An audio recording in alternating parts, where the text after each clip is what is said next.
here's it's a sprout garden, and it's got a little tray on the inside here. So you grow your broccoli or alfalfa or clover in here until it comes up.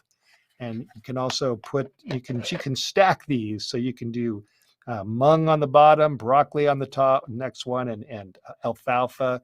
And you can just go right to town and grow these.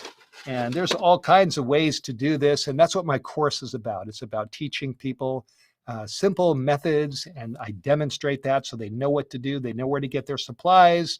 They learn the little tips and what not to do, what to do. And Scott, it's been a good habit and a blessing to me for a long time.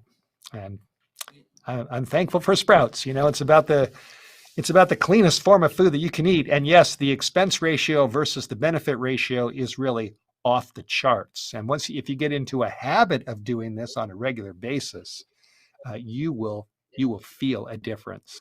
And I do.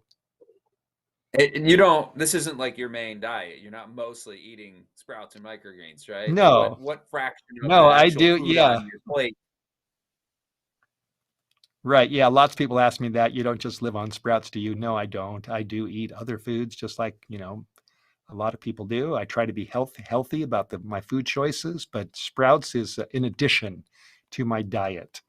And I'll just show you. Here's a bag. I don't know if you probably can't see this, but this is a bag of buckwheat groats, white shelled buckwheat. I bought them at a health food store nearby, and it just took me 2.5 days to grow these. You can't really see them, but there's a lot of little sprouts here. So all I did with these was I put them in a colander, and I put them in a container like this. I put the buckwheat groats in there, and I filled it up with water for about 15 minutes. That's it. And then I poured out all the water, and then I let them sit here in this little colander for a day. And then I put it under my sink, and I sprinkled some water on top of it. I did that, I think, once a day.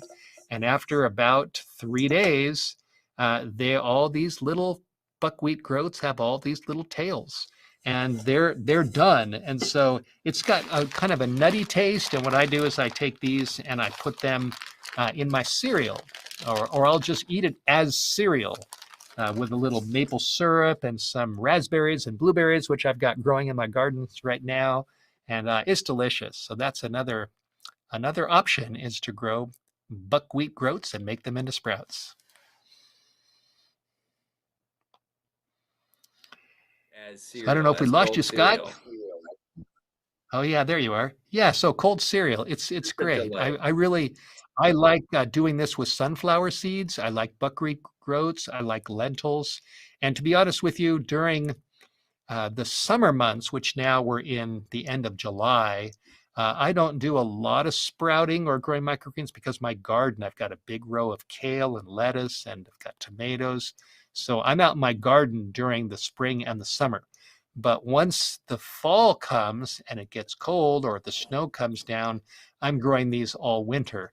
But even in the summer, I will grow buckwheat groats or lentils sometimes to add to my cereal in the morning. And that's just the habit that I've gotten into, and it's a very healthy habit. It's good for me.